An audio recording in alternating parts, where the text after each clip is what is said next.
Welcome to another edition of Source Selection Soundbites. Today we will discuss a document that frequently accompanies the resumes that are used to measure the qualifications of the personnel submitted for key positions on the agency's requirement.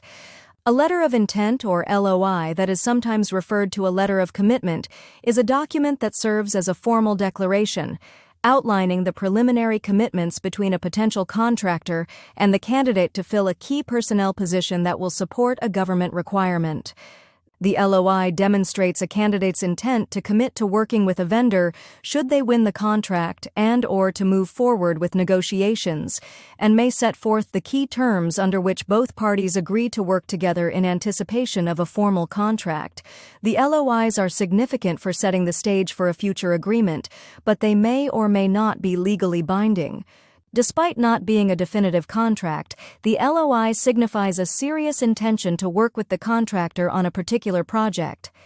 These documents help to mitigate risks associated with procurement and project planning.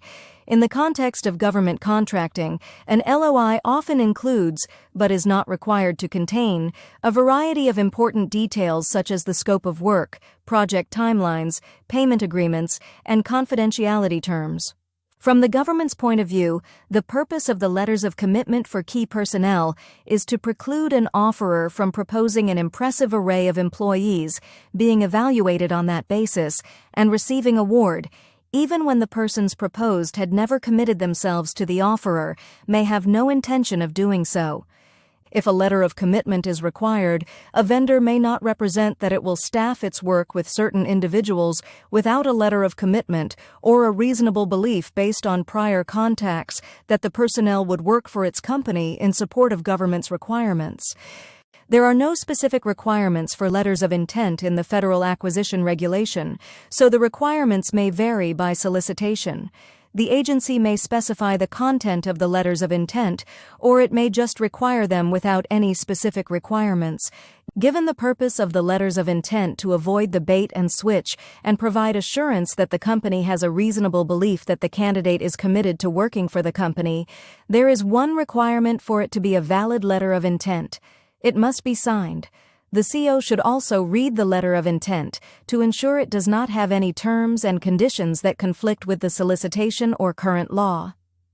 In this episode of Source Selection Soundbites, we covered letters of intent or commitment and the nuances concerning them.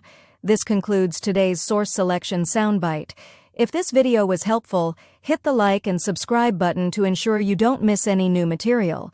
If you want more details on the subject, they are available on the Source Selection Answer app. It contains lectures, quizzes, court cases, sample documents, and more material that allows practitioners to quickly obtain actionable knowledge. Thanks for watching. See you next time.